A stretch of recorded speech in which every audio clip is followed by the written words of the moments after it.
Bonjour à tous, merci de nous rejoindre pour ce face-à-face consacré au Sahara occidental, ce territoire désertique de 266 000 km² au nord-ouest de l'Afrique.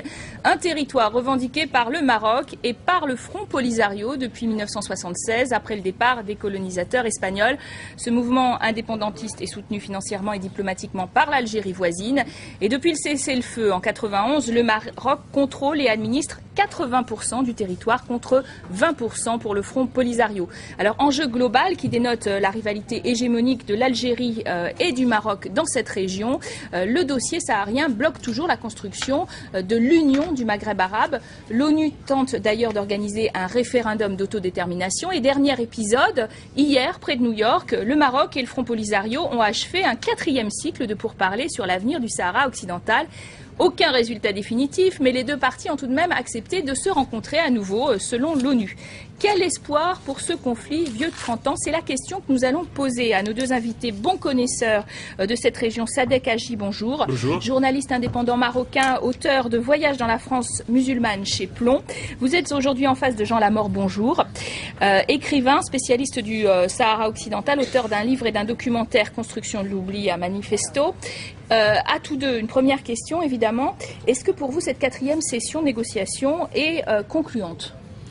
On ne peut pas dire qu'il est concluant puisque la partie adverse, le Polisario, ne bouge pas. Le Maroc a proposé une initiative d'autonomie qui a été saluée par les grandes démocraties, par la France, par l'Espagne, par la majeure partie des pays de l'Union européenne, par le secrétaire général de l'ONU lui-même, qui la considère comme une bonne base pour des négociations. Le Front Polisario reste un petit peu fixé sur sa position de base, à savoir le référendum, que le Maroc ne peut en aucun cas accepter pour de multiples raisons que peut-être je développerai par la suite. Pour des raisons techniques, bien entendu, puisque cette région est connue par son nomadisme, et donc il y a beaucoup de Sahraouis marocains qui ont immigré vers le nord, d'autres qui ont immigré vers l'Algérie, d'autres vers la Mauritanie. Il y a aussi, c'est un problème de fond d'avoir un collège électoral clair. Il y a aussi un problème politique. Aucun pays au monde n'accepterait de faire un référendum sur sa souveraineté sur ses territoires. Politiquement, c'est quelque chose de très très difficile à accepter sur un plan politique. Néanmoins, l'avancée, c'est quand même qu'ils se rencontrent et qu'ils se parlent en direct. D'ailleurs, pendant longtemps, le Maroc parlait à l'Algérie, mais pas au Front Polisario, non? Écoutez, moi je ne suis pas du tout d'accord avec les propos de monsieur. D'abord, le projet d'autonomie a été présenté unilatéralement par le Maroc et ce n'est rien d'autre qu'une coquille vide qui entérine l'occupation illégale de cette zone. En ce qui concerne les autres pays qui seraient prêts ou pas... Vous dites que c'est pas pareil que l'autodétermination, ça n'a rien à voir. Ensuite, les pays qui sont prêts à voir un pays indépendant, il y en a de très nombreux. Le Front Polisario, la République arabe sahraouie démocratique, est cofondateur de l'Union africaine. Dans l'Union africaine, il y a une majorité de nations africaines qui ont reconnu la race de la République arabe sahraouie démocratique.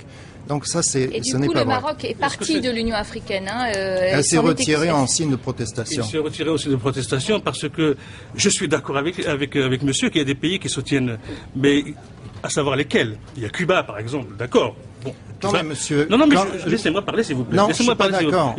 Cuba, ils soutiennent le Polisario ou pas? Non, mais est-ce que je peux dire la vérité? Vous ne pouvez pas faire abstraction d'une majorité des pays africains. Le Maroc est africain. Les grandes démocraties. Alors, les nations africaines ne sont pas démocratiques dans ce cas-là? Si la France n'est pas un pays démocratique, dites-le. La France a des liens vénaux avec le Maroc, vous le savez très bien.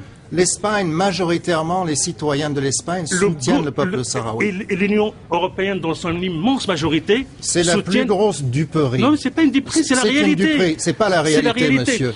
Vous avez un peuple... Le secrétaire général de l'ONU a considéré que l'initiative de l'autonomie que le Maroc a proposée est une base sérieuse et peut être considérée une plateforme sérieuse pour des négociations. Je vais vous dire, dans les négociations, justement dans cette 4e série de négociations, oui, le Maroc est venu dans un esprit de fermeture. Il est resté sur la position de proposer ce fameux projet d'autonomie.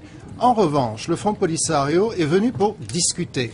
Il a proposé de non seulement intégrer dans la proposition de référendum l'indépendance, comme monsieur l'a évoqué, mais aussi la possibilité que le peuple sahraoui vote lui-même le rattachement au Maroc, et il a aussi intégré la dernière proposition de l'autonomie, qu'on laisse le référendum faire son chemin, au lieu de falsifier la procédure référendaire. Non, on ne falsifie rien du tout. Ça a été falsifié, absolument, et vous le savez bien. Ça a été falsifié massivement.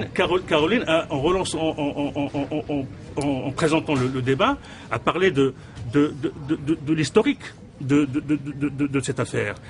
Il faut reconnaître que c'est le seul résidu de la guerre froide. C'est le seul conflit résidu de la guerre froide. Rappelez-vous très bien, rappelez-vous très bien, c'est en 76 que ça date, et l'écrasante majorité des pays qui soutenaient le Polisario, en fait, ils étaient tous sous le joug de l'Union soviétique. Vous ne pouvez pas dire le contraire. Vous-même, monsieur, Algérie contre Maroc. Vous ne pouvez pas falsifier l'histoire. C'est le problème du Maroc, et vous-même, vous êtes resté dans un cadre de guerre froide. Le soutien principal du Polisario, écoutez, si vous me citez un pays... C'est un argument pachydermique que vous avez. Si vous me citez un pays démocratique... Vous vivez dans le passé. Si vous me citez un pays démocratique qui a apporté son soutien franc au Polisario... Vous êtes l'illustration de la construction de l'oubli.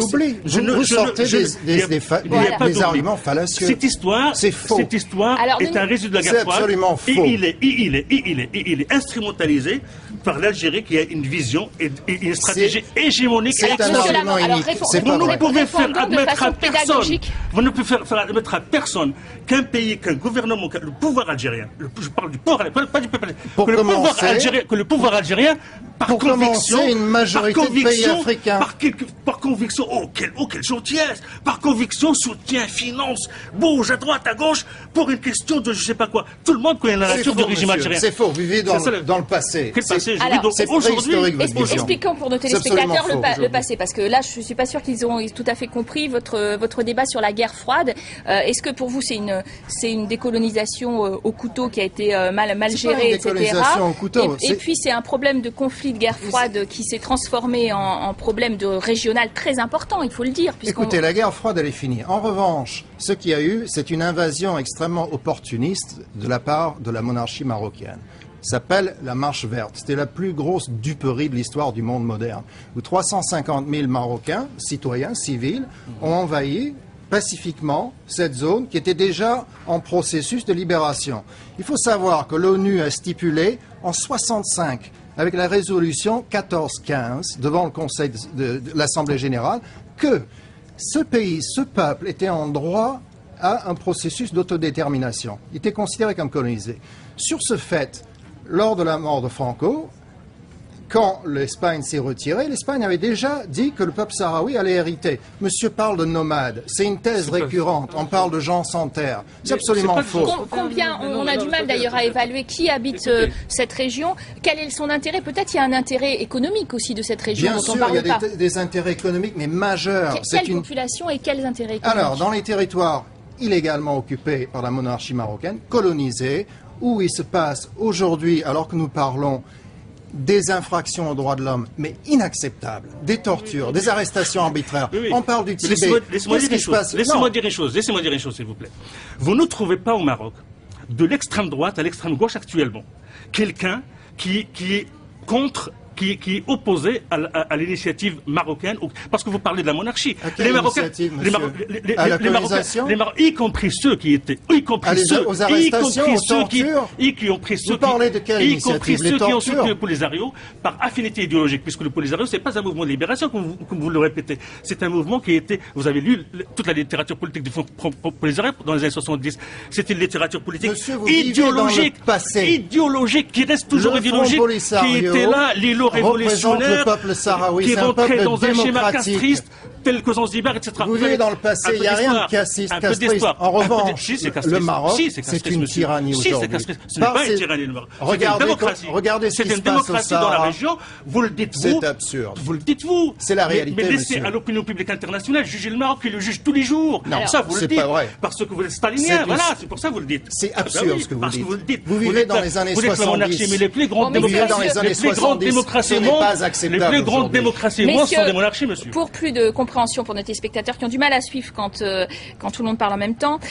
Pour vous, est-ce que justement, on dit ça empoisonne la région? Est-ce que c'est une rivalité finalement de pouvoir entre Maroc et Algérie qui se joue là aussi et qui empêche l'évolution? Il n'y a pas de rivalité. La question, c'est entre le Front Polisario qui représente le peuple sahraoui et les autorités marocaines. L'Algérie n'a rien à voir dans le débat.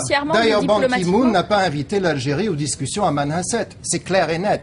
Le Front Polisario a autorité de corps diplomatique aujourd'hui. Il représente le peuple sahraoui. Si à une époque, il y a eu des affinités avec des pays marxistes, ça c'est une chose. Il y a d'autres pays aussi. Mais on peut pas balayer d'un revers de main la majorité des nations africaines qui elles-mêmes sont issues de luttes après récentes pour leur indépendance en disant que ce sont des dictatures. Je reviens dessus. Les agissements de la monarchie marocaine au Sahara occidental aujourd'hui sont inacceptables. C'est de l'ordre de la tyrannie. Marocain avec sa monarchie. Je ne suis pas du tout d'accord. C'est pas une affaire locale, monsieur. C'est un des conflits qui doit être résolu. Trouvez-moi un Marocain. Je vous dis, vous dites la monarchie. Les Marocains ne savent pas. Ils sont mal informés. Ils ne savent pas ce qui se passe au Sahara occidental. Je suis désolé. Si vous voulez bien, je reviens à la question. À qui vous pouvez expliquer, sincèrement, regardez les yeux dans les yeux, à qui vous pouvez expliquer que des dizaines de milliers de personnes puissent bloquer toute une région des millions, l'avenir de millions de personnes du Maghreb? À qui vous pouvez l'expliquer? Alors que la France, l'Espagne... Qui bloque? C'est le Polisario qui bloque.